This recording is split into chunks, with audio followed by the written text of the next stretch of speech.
Hola, buen día. Es un gusto estar aquí. Somos María Fernanda. Y Montserrat Godínez, mucho gusto. Nosotros somos codirectoras de Blue Centro Terapéutico y el día de hoy venimos a hablarles del papel indispensable de la familia en la intervención terapéutica.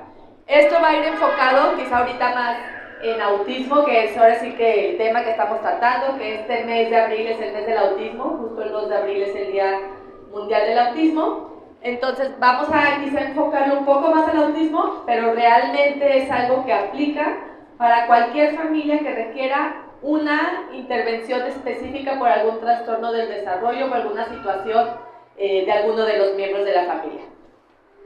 Muy bien. Ahora, para nosotros este es un tema importantísimo, porque ¿qué pasa? Normalmente cuando hay un diagnóstico en la familia que nos dicen, oye, tu pequeño tiene autismo, de repente parece que toda la información se centra en el pequeño. Todo es, llévenlo a terapia, que reciba todos los recursos necesarios antes de que crezca más y tengamos un rezago más fuerte, que si terapia sensorial, terapia de lenguaje, terapia ocupacional, todo parece que se vuelve la carga, y sobre todo una carga muy pesada para los papás, de todo al pequeño para no perder tiempo. Y claro, esa parte va a ser importantísima, porque lo que queremos es darle las herramientas al pequeño que requieren su desarrollo.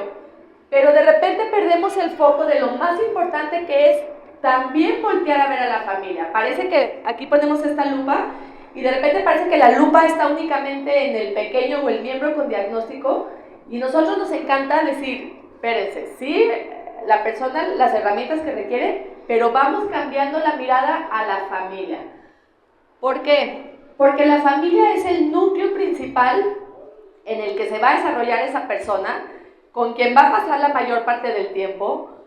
Ahora sí que hablamos de familia porque sabemos que hay diferentes estructuras, ¿no? Hay familias en las que los niños van a estar principalmente al cuidado de los papás, pero también sabemos que en estos tiempos, de repente los abuelos también juegan un papel importante, o algún tío o algún cuidador. Entonces tenemos que voltear a ver a la familia, porque realmente si nosotros le damos las herramientas a todo el núcleo familiar, es que ese pequeño va a tener un proceso mucho más completo que se esté dando en cada momento de su día, y no únicamente en el espacio en el que acude a terapia, ¿sí? Esto es importantísimo. Ahora, tenemos que involucrar a todos los componentes, como les decía, si el niño pasa todas las tardes en casa de los abuelos tienen que ser de los principales involucrados, que tienen que estar al tanto de los objetivos, de cómo estamos manejando las conductas, de qué límites estamos teniendo, desde que si le estamos permitiendo comer dulces o no, si tiene acceso a las pantallas, porque realmente si el niño pasa la mayor veces de las tardes ahí, pues que él esté viendo que esos objetivos no es únicamente cuando están papás, sino es cuando están todos, ¿no? O nos está tocando también muchas familias que en el núcleo familiar viven tíos, primos, más miembros, entonces todos tienen que estar al tanto, porque en este caso sí les va a tocar también ser agentes, que les toque poner límites e involucrarse en el proceso. Y aquí, bien importante, lo que llamamos formar un frente común. ¿Qué quiere decir eso? Los adultos que estén involucrados con la crianza del pequeño tienen que estar todos en la misma sintonía y formar equipo en cuanto a los objetivos que se van a tratar. Y ahí sí es importante, quizá a los papás les toca un poco liderar más esta comunicación con las personas involucradas, pero sí es ponernos en el mismo, pues sí, en la misma sintonía, para que todos estén trabajando en pro de los mismos objetivos.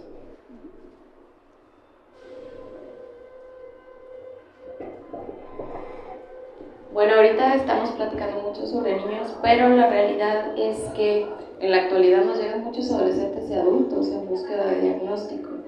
Y lo que pasa es que entre más información tenemos, más nos damos cuenta de cuántas personas vivieron a lo largo de su vida, digamos, funcionales, en el sentido de que pudieron continuar de una forma o de otra y lograr los objetivos que se plantearon. El problema es que cuando nos llegan a buscar el diagnóstico, nos llegan con ansiedad, nos llegan con depresión o con cualquier otra situación, porque es tener que encajar en un lugar donde nunca se iba a poder lograr esta situación. Entonces, ahorita que estamos teniendo más adultos, más mujeres dentro del diagnóstico, sí nos parece importante también darnos cuenta de que pues los niños crecen, ¿no? Y no porque crezcan el autismo desaparece. El autismo es una forma de procesar y es una forma de vida, es una condición de vida. Entonces, aunque los pequeños crezcan, los adolescentes pasen a la vida adulta, esto va a continuar. Y muchas veces el papel de la familia se identifica mucho en la parte de los infantes, como la forma de educar, como la forma de crianza, pero en realidad es un trabajo que continúa a lo largo de toda la vida de la persona que está dentro del espectro. Muchas veces son los propios hermanos, los primos o las personas que están en la familia que son como más aproximados a su edad los que nos pueden ayudar en el proceso de socialización. Para nosotros es bien gratificante cuando llega una familia que toma el diagnóstico como una oportunidad de aprendizaje y no como una sentencia, no como una enfermedad, no como con esta necesidad de corregir lo que está mal en la persona, porque desde ahí tenemos que trabajarlo.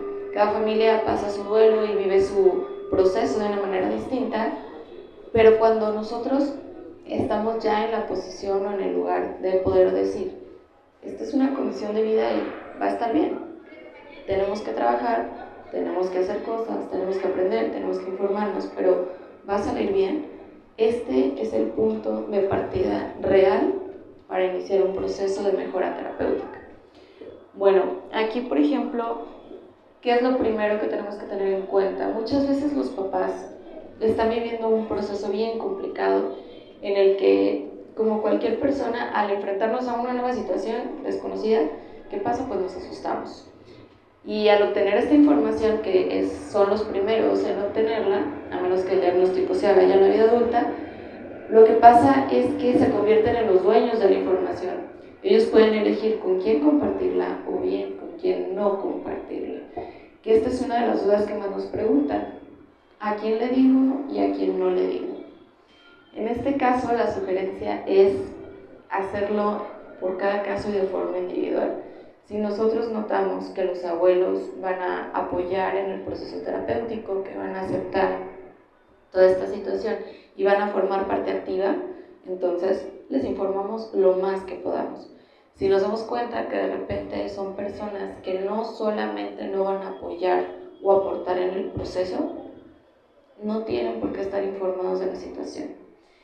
Esto es súper importante porque es una de las cosas que más les agobia a los papás y pues en general dentro de la familia. También, por ejemplo, aquí entran los límites, no porque forme parte de la crianza del niño o forme parte del vínculo sanguíneo, tiene el derecho de estar informado. Acuérdense que esta información puede ser muy dañina en manos equivocadas. ¿Y a qué nos referimos? Muchas veces las personas con todo, y no solo con los aspectos del espectro autista, sino de forma general tienden a creerse más expertos en la crianza o más expertos en nuestros hijos que los propios papás. Y es cuando empiezan a querer corregir, ¿no? Y no, es que yo escuché en un programa que lo que tenías que hacer era llevártelo que corriera descalzo 3 horas por la mañana. Lo que yo vi es que el autismo se tiene que quitar con esta medicina, es que tú lo estás haciendo mal, es que y llega un punto en el que los papás se sienten tan agobiados que caen en depresión, caen en un proceso de ansiedad bien tremendo. ¿Y qué es lo que pasa? El proceso terapéutico se ve totalmente truncado o se ve afectado. Entonces por eso es súper importante también poner límites. Otra de las cosas en las que para nosotros es muy importante el límite es que si nosotros decidimos tener una metodología de crianza independientemente de la terapia, que sea respetada por los demás. Si nosotros decidimos que nuestro método de crianza tiene que ver con que los niños no usen las pantallas o que lo usen únicamente como un método alternativo y aumentativo de comunicación, si vemos que los otros miembros de la familia se lo están prestando, para otras finalidades que sabemos que lejos de causarle un beneficio le van a perjudicar, se vale poner límites y decir, no me está funcionando, y buscar otras alternativas, incluso de cuidadores. En este punto yo creo que no se habla solo de autismo, sino de la vida diaria. Y lo que nos vamos a topar mucho dentro de esta charla es que todo lo que van a ver se aplica en todos los casos, porque la condición del espectro autista pues no es más que otra forma de vida, otra forma de percepción, otra forma de procesamiento. Entonces, gran parte de lo que estamos viendo va a ser aplicable en todos los niños, en todos los papás y en todos los tipos de familia.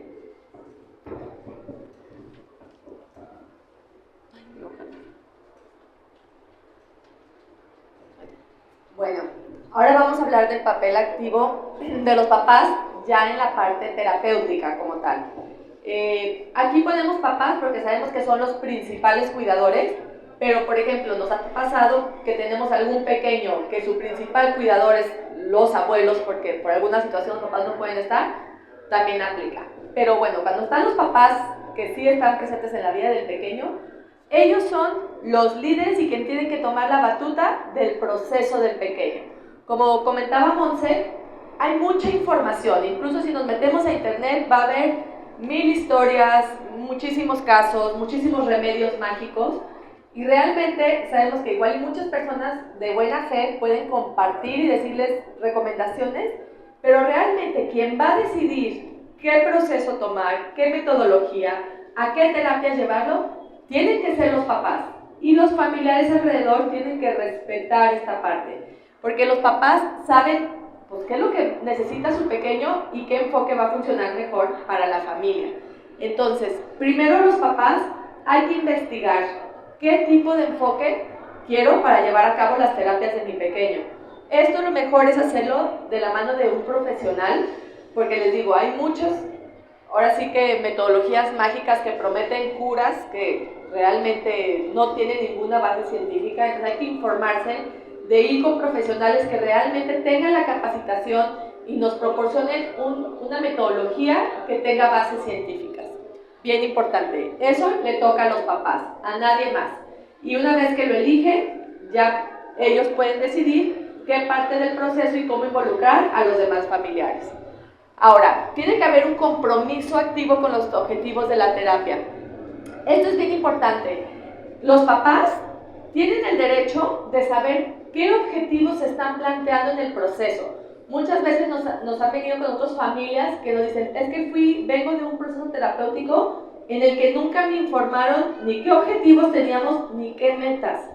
Eso es, pues ahora sí que estar caminando a ciegas, ¿no? Si no sabemos a dónde vamos, es como ahorita aquí en el tren. Si yo tengo claro qué parada tengo que ir, pues hacemos un plan para llegar a esa parada. Pero si no lo hay, pues nos podemos seguir y seguir en el tren hasta que nos lleve al final de la vía, ¿no? Entonces, eso es bien importante. Sí exigir como papás qué objetivos vamos a trabajar en el proceso, porque una vez que tenemos los objetivos, es más fácil ir monitoreando cómo vamos en el progreso. Entonces, una vez que se conocen las metas, sí tiene que haber también un compromiso, porque de repente queremos que sea como un taller de coches. Oye, te llevo a mi hijo a la terapia, el taller de coches me lo ajusta y me lo entrega y ya, perfecto. Y claro que no, porque realmente si la terapia da herramientas y funciona en el espacio terapéutico, pero no hay un seguimiento en casa de los objetivos, pues realmente viéndolo proporcional, el tiempo que están en consultorio es mínimo contra todo el tiempo que pasan en la vida diaria. Entonces, tiene que haber un compromiso activo, que ¿qué quiere decir? Que todo lo que el terapeuta o los profesionales involucrados pidan a la familia, que realmente esté el compromiso para que el trabajo terapéutico sea mucho más fuerte en todos los aspectos de la vida de la persona con la que se está trabajando. Ahora, hay que también reconocer las necesidades y los logros en el proceso terapéutico. En autismo, de repente pasa algo que los papás pueden tener en mente un objetivo que ellos quieren, ¿no? Por ejemplo, uno muy común es, quiero que mi pequeño hable, ¿sí? Pero realmente en la parte terapéutica sabemos que hay muchos pasos anteriores o muchas otras cuestiones que deben de establecerse para que entonces hablemos Y no solo de una comunicación hablada, sino también de una comunicación, puede ser con señas, con algún método alternativo o aumentativo de comunicación. Entonces los papás aquí también tienen que tener mucha claridad de qué objetivos se están persiguiendo, no lo que ellos, la expectativa que tengan, sino cuáles están planteando para que ya más adelante podamos llegar a objetivos más grandes. Y aquí bien importante reconocer los pequeños logros, ¿sí? Quizás no vamos a ver así en primera instancia como magia un cambio que esperamos, pero sí podemos ver en la vida diaria quizá que ya se queda sentado más tiempo, que de alguna forma ya está siguiendo instrucciones, que ya está aprendiendo a imitar. Entonces cada pequeño logro es súper valioso. Entonces no quitarle la mira a eso, que aunque nosotros esperemos quizá algo más tangible, realmente para llegar a eso necesitamos estos pequeños pasos. Entonces siempre reconocer cada uno de estos logros que se van dando y buscar el apoyo para procesos terapéuticos de los diferentes miembros de la familia.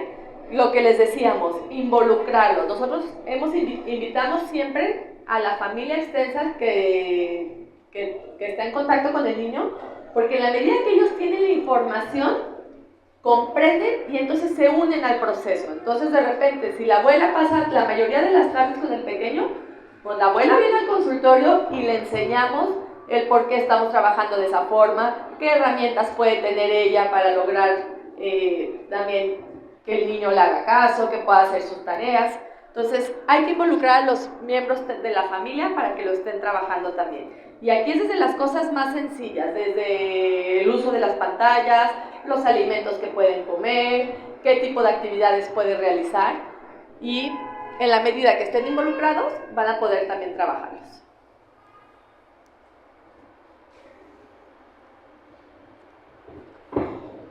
Bueno, aquí vamos a hablar un poquito del papel activo de los papás.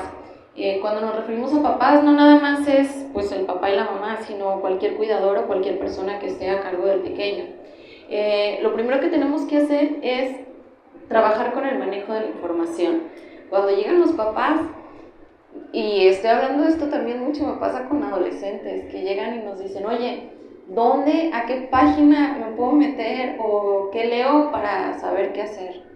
Y de repente, si ustedes se meten en internet, van a encontrar una cantidad de información bien poco comprometida con la ciencia. Quiero preguntarle eso, por ser de internet, ya saben ustedes, hay una forma más o menos de identificar qué es lo que no sea tanto enfocarse a lo que decides. Sí, miren, ahí es súper importante, qué bueno que hace esta pregunta. Lo que van a encontrar realmente de información confiable es la información que podemos conseguir o en páginas de centros ya registrados específicamente. Muchos tienen un apartado que dice las ligas o la información que nos puede ser realmente útil. Si nosotros nos vamos a internet, de repente vamos a encontrar TikToks y este tipo de situaciones que de repente es la misma familia que lo sube de acuerdo a su experiencia.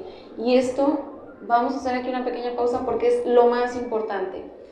Si conoces a una persona con autismo, conoces a una persona con autismo. No eres experto en el trastorno del espectro autista, ni la experiencia que tuviste con una persona va a ser replicable en ninguna otra. ¿Por qué? Porque trabajamos con personas que procesan diferente, que su forma de percibir, su forma de procesar es muy distinta. Incluso dentro del mismo espectro autista es bien complicado el diagnóstico, por eso siempre que ustedes tengan como esta necesidad de identificar si el diagnóstico que tienen o no es correcto, hay que buscar a personas que cuenten con la certificación y los años de experiencia trabajando dentro del espectro, porque de verdad es bien difícil. Muchas veces hay varias situaciones que podemos confundirlas, incluso nosotros cuando nos llegan ya personas desde adolescentes hasta adultos, siempre les pedimos primero atender las situaciones que están ya, por ejemplo, comprometiendo el diagnóstico como lo es la ansiedad o la depresión. ¿Por qué? Porque muchas veces incluso pueden hacer un diagnóstico poco confiable. Entonces, una vez que tenemos el diagnóstico, ¿qué hacemos? El diagnóstico nos lo otorga a nosotros un profesional certificado. A esa persona hay que preguntarle qué información me recomiendas, que sí es confiable. La información que sí va a ser confiable tiene que tener referencias científicas, tiene que estar avalada, Tenemos varias páginas, si gustan después les pasamos, con las que se colabora y que los artículos que se suben son científicamente comprobados. Incluso hay páginas dirigidas a familiares o padres de familia con personas dentro del espectro autista. Ahorita muchas personas dentro del espectro autista están abriendo sus propias páginas, lo cual es bien interesante. Por ejemplo, hay un chico en Australia que él se dedica a hacer encuestas a personas dentro del espectro autista. Entonces les pone, por ejemplo, ¿cuántas terapias tomabas al día? Y ellos pueden estarle aplicando. ¿Cuántas de estas terapias te gustaba tomar? ¿Cuál te sirvió? ¿Cuál no?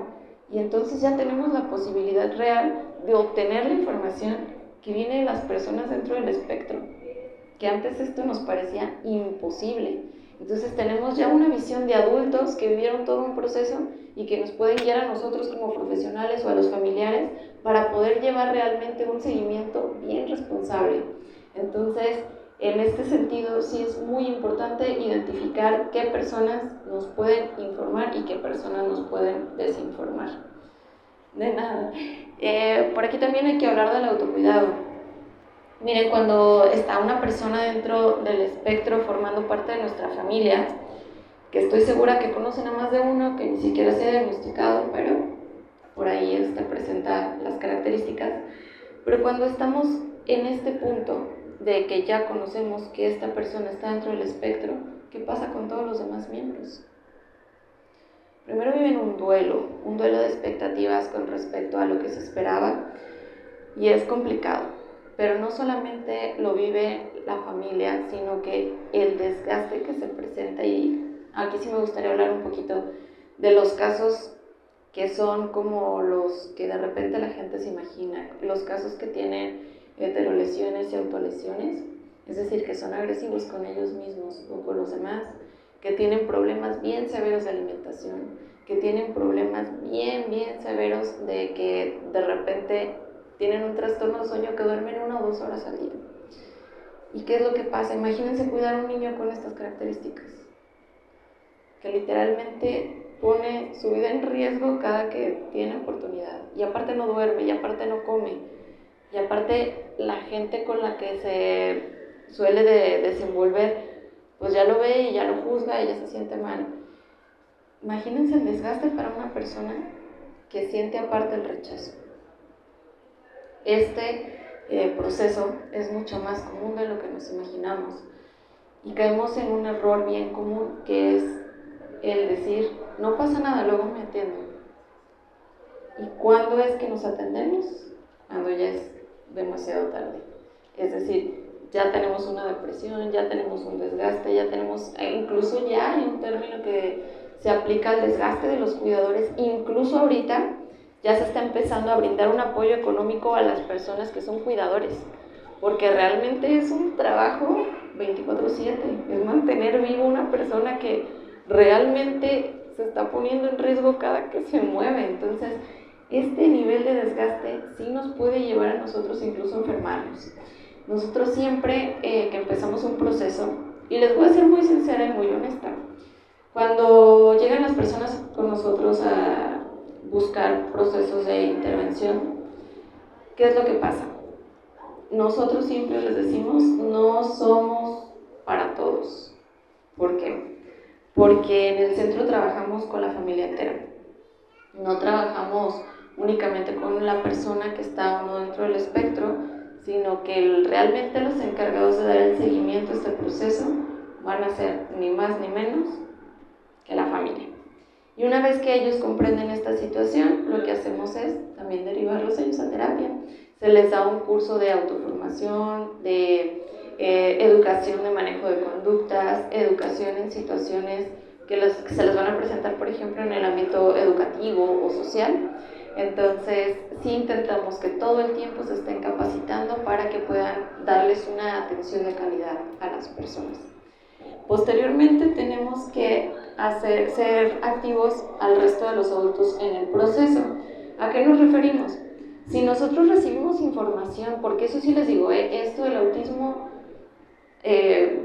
muy orgullosa lo digo ahorita, más que ningún otro tiempo se está estudiando y cada vez conocemos más, y se los prometo que el día de mañana la información que tenemos hoy va a ser totalmente diferente.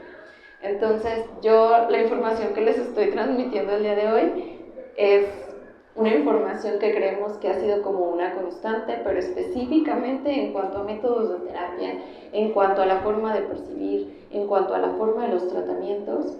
Si uno como profesionista no estudia de forma constante, créanme que se vuelve obsoleto. Entonces, si nosotros como papás buscamos que para nuestros hijos la persona que los atienda sea la mejor de todas, también tenemos que estar bien conscientes de que eso implica en nosotros un compromiso. ¿A qué me refiero? Para nosotros también va a implicar mantenernos informados, formar parte activa del proceso, seguir las indicaciones terapéuticas, incluso tomar uno mismo un proceso terapéutico para poder estar bien y en óptimas condiciones para dar la atención que se merecen. ¿Por qué les decía que no siempre somos como la opción?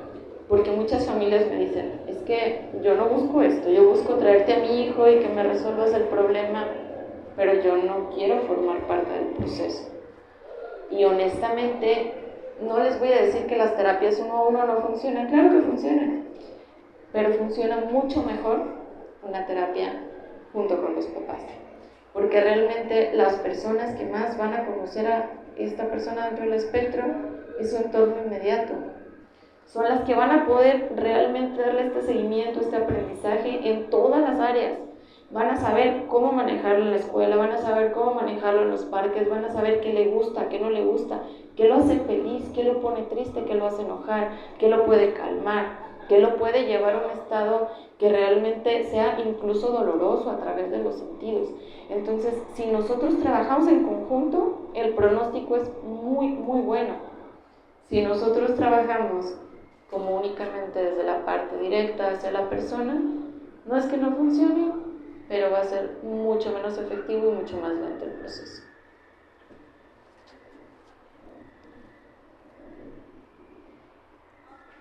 Ahora, también queremos, justo que estamos hablando de la familia, no perder de vista unos elementos importantísimos que son los hermanos. ¿Qué pasa? Muchas veces cuando uno de los hijos de la familia recibe un diagnóstico de autismo, pareciera que de repente los otros hijos, ¡pum!, se vuelven invisibles.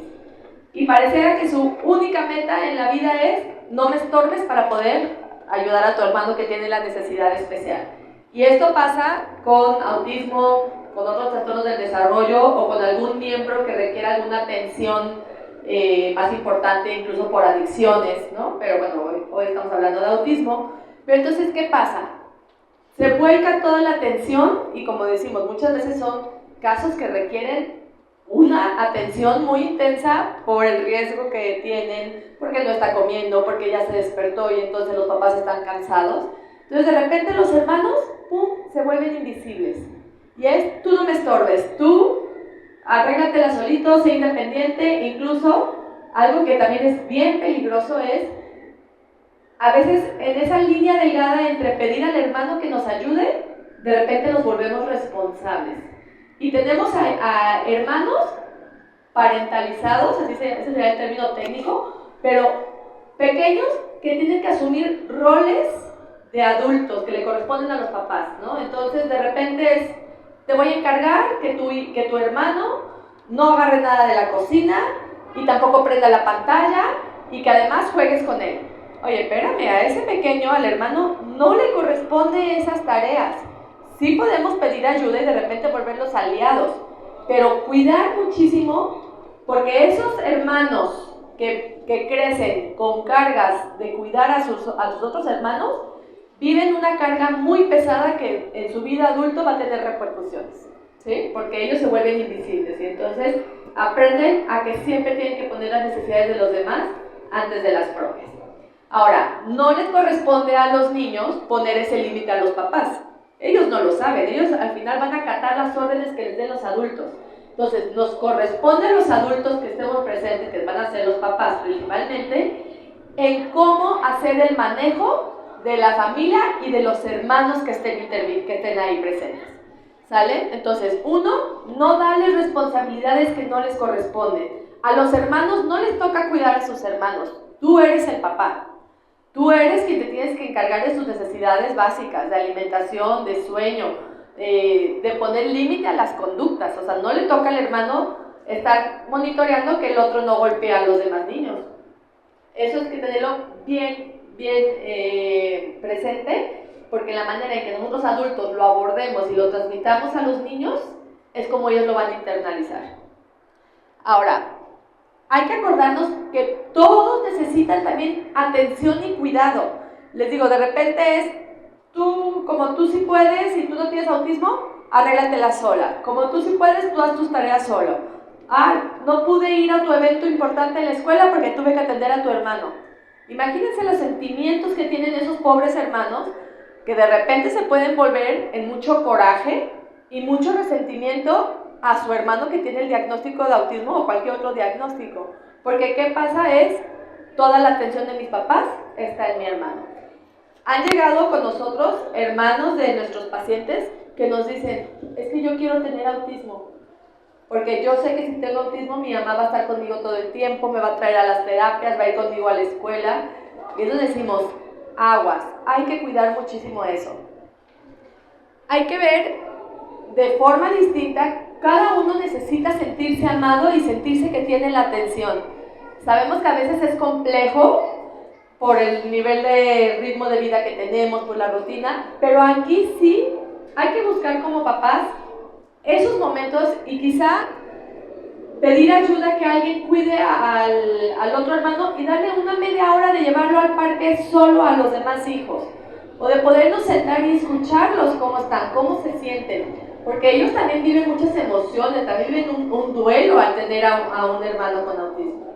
Entonces escucharlos, cómo se sienten, o también de repente hay conductas que pueden presentar sus hermanos con autismo que a ellos les dé mucha vergüenza y que incluso empiecen a aislarse socialmente para no tener que invitar amigos o que sus demás compañeros no se enteren de lo que ellos están viviendo en casa. Entonces hay que ayudarlos también pues, a validar sus emociones, a ver la forma en que ellos también no excluyan esta parte social de sus vidas, en que puedan de alguna manera expresarlo y comunicarlo a sus personas cercanas para que no tengan que vivir esta ansiedad o este peso tan fuerte.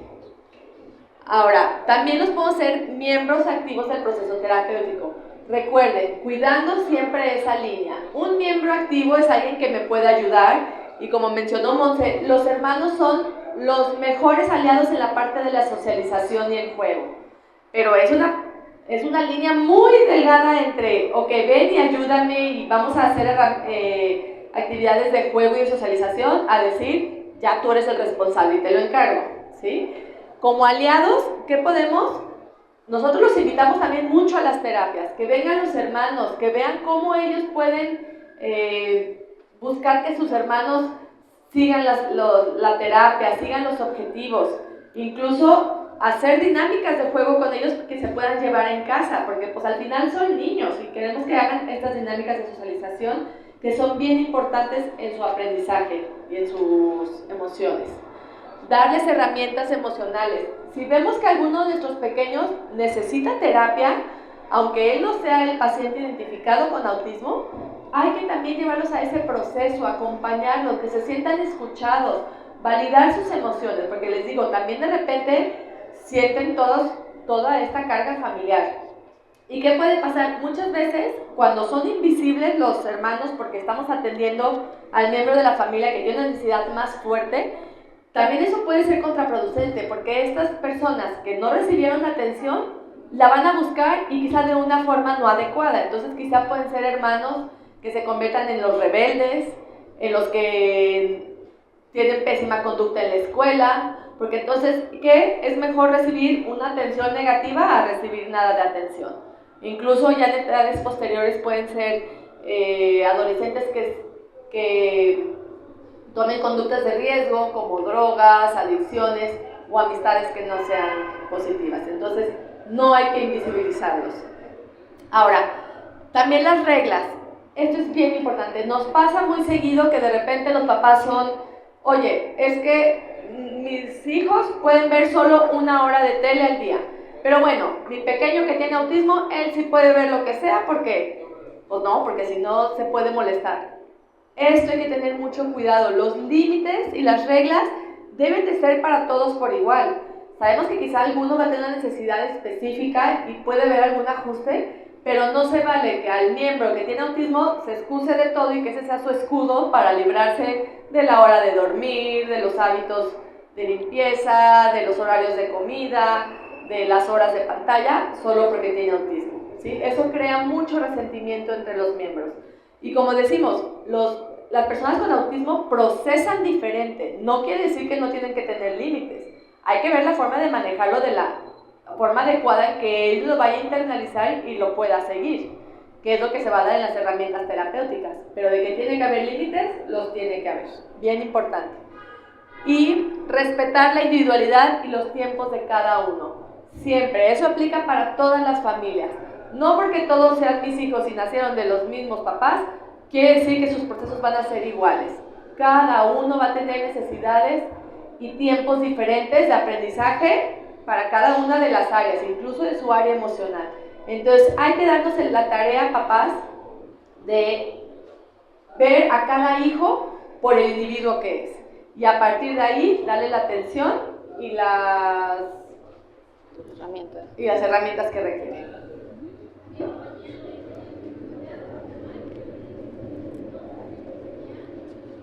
Bueno, aquí vamos a hablar de algo que es bien importante y también hay que decirlo, no solo aplica a las personas que están o no dentro del espectro, sino aplica en todos los niños, ¿okay? ¿Cuál es el rol de los padres en el ambiente escolar? Muchas veces cuando se tiene un diagnóstico dicen, ¿y va a poder ir a la escuela? ¿Y lo van a aceptar? Para empezar, por ley están obligadas todas las escuelas a dar educación a los niños. Muchas veces nos vamos a topar con obstáculos como que la escuela nos dice, es que no tengo las herramientas para. Cuando en realidad lo que se debería hacer es buscar las herramientas para sí poder y no la forma de rechazar a cualquier persona. Entonces, ¿qué es lo que yo les voy a recomendar? Independientemente de si tienen personas o no dentro del espectro, con cualquier niño que haya en su familia, número 1, investigar y conocer al personal encargado de nuestros hijos. ¿A qué me refiero? No a que se metan a ver si tiene antecedentes penales o no. No, vayan a la escuela, conózcanlos. Y si ustedes lo ven y dicen, sí le confiaré a mi hijo, esa es la escuela correcta. Muchas veces nos dicen, ¿cuál es la mejor metodología? La verdad es que la metodología, las instalaciones, las creencias, todo eso pasa a segundo término. Porque lo que realmente marca una diferencia son las personas. Esa es la verdadera materia prima. No tanto lo que se utiliza, no los recursos, no, son las personas. Ustedes pueden recordar perfectamente a aquel maestro que tenía mucha vocación y que les dejó huella, pero también pueden recordar a aquel maestro que estaba a fuerzas y que en lugar de dar un trato digno, se dedicaba a humillar o a buscar la forma de desalentar a los alumnos. Entonces, ¿qué es lo que tenemos que buscar? Si eso que me está dando el personal de la escuela es lo que mi hijo necesita. ¿Okay? Bueno, el papel básico como facilitador de la comunicación entre profesionales. Esto nos pasa mucho con las personas que están dentro del espectro, un poco también con las que no, pero a veces cuando tenemos distintas terapias, lo que pasa es que los únicos que tienen la información completa de lo que está recibiendo el niño, pues son los papás. Y si los papás no nos transmiten, mira, ¿sabes que en su terapia de lenguaje está viendo la letra R? Y en su terapia conductual, entonces está viendo la letra Z, ya vamos a tener un problema. Pero si nosotros realmente le transmitimos a la escuela la información de cuál es el proceso, cuál es el objetivo, cómo lo estamos trabajando, sugerencias que les podemos dar para que ellos mismos sepan cómo aplicarlas, ya estamos del otro lado. Acuérdense que cuando nosotros exigimos también adquirimos responsabilidades. Entonces nuestra responsabilidad es darle todas las herramientas a la escuela para que puedan conseguir lo que necesitan. Informar a la escuela de cualquier cambio en nuestros hijos. Este es un consejo general. Un niño, cuando llega a la escuela, les prometo que se le nota si no durmió, si no comió, si se le murió el perrito, si lo regañaron el día anterior. A veces ni siquiera nos dicen, y es bien difícil para los profesionales en la escuela, las maestras, y todo el mundo dice, es que algo trae pero no sé qué, y no te dijeron nada, no. Y ahí está uno investigando y ay, a lo mejor está enfermo, ay, a lo mejor pasó algo. Y ya que le comentamos a los papás, nos dicen, ah, sí, es que ayer se durmió a las 3 de la mañana viendo una película. Y pues el niño ya lo rindió, ya lo regañaron, ya le pidieron, ya pensaron que era otra cosa. Entonces siempre cualquier cambio, por pequeñito que sea, hay que informarlo. A lo mejor, ¿sabes qué? Lo veo medio decaído, no quiso desayunar. Hay que observar. Siempre, siempre, siempre hay que intentar informar cambios. Bueno, también conocer la metodología del trabajo en varias instituciones o colegios o escuelas se nos pide un monitor o maestro sombra. Un monitor o maestro sombra, ¿cuál es su trabajo? El objetivo final sería desvanecerse. ¿A qué nos referimos? Que si él realmente hace bien su trabajo, al final el niño va a poder hacer todo solo, sin necesidad de que haya alguien apoyándolo. Pero ¿cuál es el trabajo de los maestros sombra? Enseñarle al niño las herramientas y las habilidades que necesita para ser independiente, a lograr él solito lo que se espera. ¿Okay? Entonces muchas veces en las diferentes escuelas nos dicen, yo te consigo el monitor, tú nomás paga, o tú consíguemelo y tú busca que tenga la formación y va a ser tu empleado. Y esto puede ser un arma de doble filo porque muchas veces las escuelas los tratan como el de allá, que viene con el niño y nosotros somos la escuela. Entonces hay que identificar bien cuál es la postura de la escuela respecto a los maestros sombra o maestros de apoyo. Cumplir con las necesidades que la escuela nos indique. Miren, me ha tocado muchas veces que en la escuela estamos trabajando a lo mejor con que acepten nuevos alimentos. Y les prometo que hay niños que llevan toda la semana galletas Oreo. Y dices, oye, pues, ¿cómo? Estamos trabajando, por ejemplo, que el niño no se quite los zapatos y lo mandan toda la semana con crocs o con chanclas, pues. Entonces, ahí sí, nosotros tenemos el derecho de exigir a la escuela, pero también tenemos la obligación de nosotros como papás cumplir con las necesidades del niño dentro del entorno escolar. Confiar en los encargados de la educación de nuestros hijos. Si nosotros no les tenemos confianza, es momento de considerar otras opciones. Miren, va a haber ocasiones en las que como papás se tenga la duda, ¿no? De decir, ¿y estarán haciendo bien las cosas? ¿Y lo estarán tratando bien? ¿Y le estarán dando lo que necesitan? Y se vale preguntar y se vale dar como el seguimiento. Pero si nosotros no nos sentimos a gusto con estarles confiando a nuestros hijos, tal vez no sea la mejor opción. Y aquí va en dos direcciones, tanto de los papás como de los maestros, ¿ok? ¿Por qué? Porque muchas veces los maestros les dicen, oye, tenme confianza, lo va a lograr, va a poder. Y los papás dicen, no, es que él no puede. Les prometo que a mí me ha pasado que en la escuela dice la mamá, oye, pero le abre su topper porque no sabe abrirlo. Tú lo ves que llega y en el momento lo abre y se sienta y come con tenedor y dices, sí sabe. Pero muchas veces, ¿qué pasa? Que nosotros como papás estamos tan acostumbrados o ni siquiera lo consideramos una posibilidad que damos la ayuda. Y entonces, ¿qué pasa? Pues la niña se acostumbra, ¿no? Entonces hay que tener esta confianza, pero también hay que identificar señales de alerta. ¿Cuáles son las señales de alerta en las escuelas? Que tengan al niño señalado de que cualquier situación que comúnmente podría pasar como una llamada de atención con otros niños, con este niño sea, a la siguiente lo corremos. Es que no podemos con esto. Es que, híjole, no, tiene que buscar otras opciones. Si la escuela constantemente nos está diciendo que no pueden, no hay necesidad de tener al niño, porque eso es lo que nosotros vemos. Imagínense todo lo que no vemos. Entonces hay que cuidar ahí mucho la situación.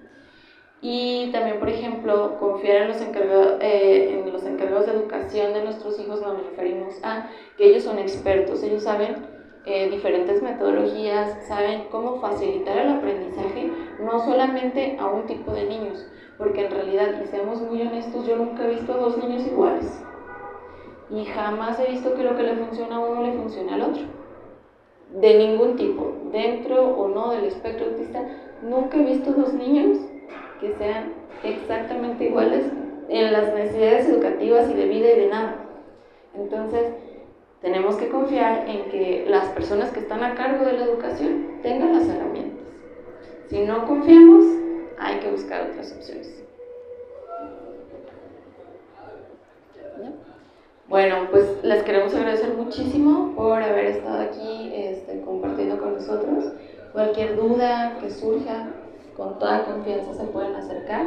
Y pues qué bonito ver que hay cada vez más personas que se interesan en conocer más sobre el espectro autista. Gracias. Y bueno, también para concluir, que se queden con esto, el valor fundamental que tiene la familia en el desarrollo de cualquier niño, ¿sí? Ahorita fue autismo, al rato puede ser algún niño con algún problema académico, algún niño con un problema conductual, adolescentes con adicciones, adultos, ¿no? Pero lo importante de la familia en todas estas áreas que estuvimos trabajando y de involucrarse, no esperar que los profesionales nos resuelvan y nos entreguen ya al niño, al adolescente, al adulto ya arreglado como taller de coches. Nosotros somos el proceso que más puede ayudar para que ese individuo pueda obtener su mayor felicidad y sus mayores herramientas para la vida. Por si quisieras compartirnos algo o algo de lo que...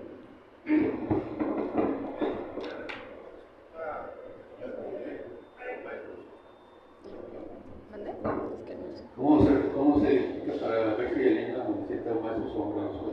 Ok, muy bien.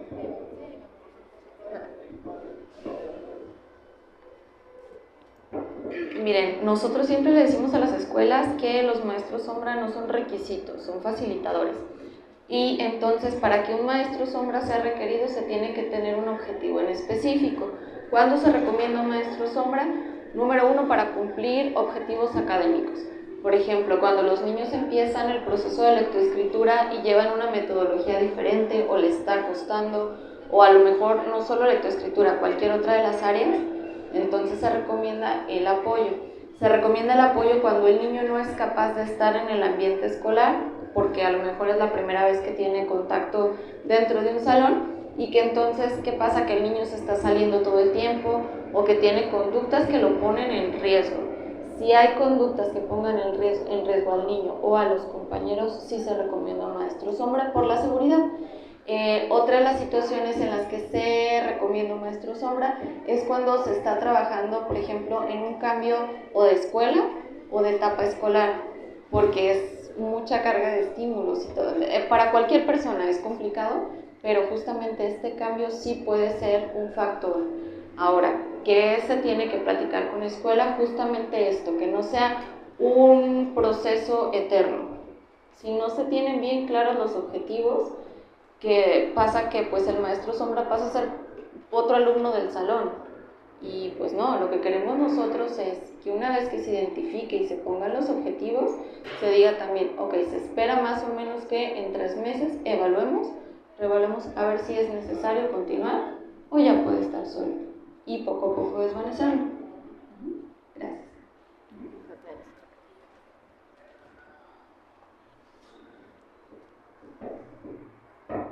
¿Qué es un maestro sombra y dónde lo puede uno encontrar? Okay.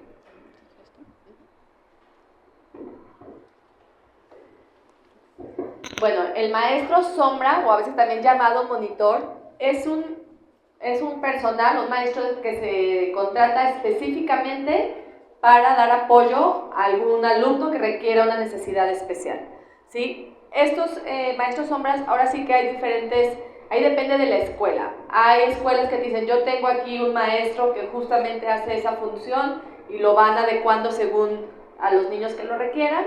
Otras veces le dicen, a ver papá, yo te estoy pidiendo el requisito que tengas un monitor para tu hijo, es tu trabajo contratarlo. Entonces ahí sí, las familias, pues hay muchos recursos, desde hay agencias que te ayudan a la contratación del monitor, o muchas veces las mismas familias se mueven con conocidos y entonces conocen a la hija de algún conocido que está estudiando psicología o pedagogía y que más o menos conoce del área y que puede involucrarse en el trabajo con el pequeño. Por lo regular uno viene de fuera y allá todos los tipos de niños nos mandan al CRI. Pero el problema es que allá nosotros tenemos que esperar hasta que haya cintas del gobierno de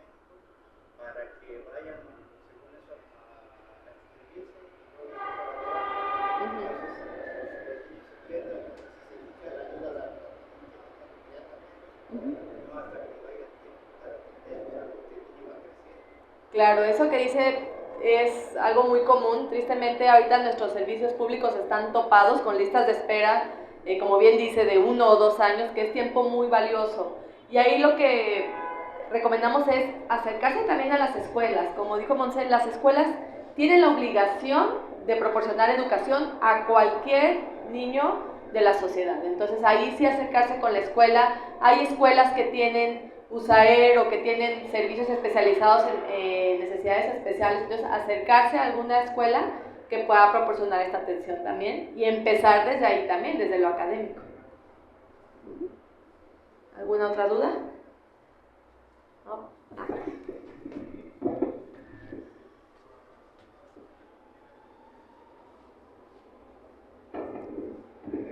Sí, mi hijo tiene compañeros con autismo y él de repente, por ejemplo, llega y me dice, mamá, mi compañero o mi compañerita me quiso quitar mi comida, pero ella sí es. ¿Cómo yo puedo empezar desde casa? Porque si trato de explicárselo, pero a lo mejor no, a veces no sé qué decirle o no sé cómo expresárselo para que él me entienda. Ay, qué bonita pregunta. Es algo...